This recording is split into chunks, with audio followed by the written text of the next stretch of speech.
నేను ఇందాక మాలేసుకొని కనపడ్డానే, దేవత, స్త్రీ దేవత భక్తుణ్ణి.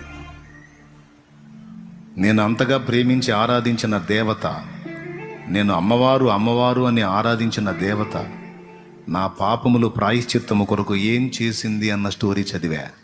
ఏమీ లేదు.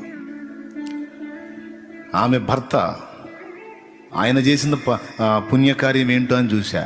ఏమీ లేదు. త్రిమూర్తులు, నేను ఆరాధించినటువంటి త్రిమూర్తులు ముగ్గురు వారి జీవితాలు చదివా.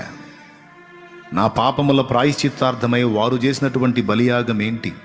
వేదంలో చెప్పాడు, రక్తం చిందించకుండా పాప క్షమాపణ కలగదని. మరి పాప పరిహారార్థమై ఆనాడు జంతుబలు అర్పించారు. అలాగన్న నా పాపముల కొరకు ప్రాయశ్చిత్తార్థమై యజ్ఞమై, ఇక నీవు పాపము చేయవద్దు, నీ పాపముల కొరకు ఇదిగో బలియాగమయ్యా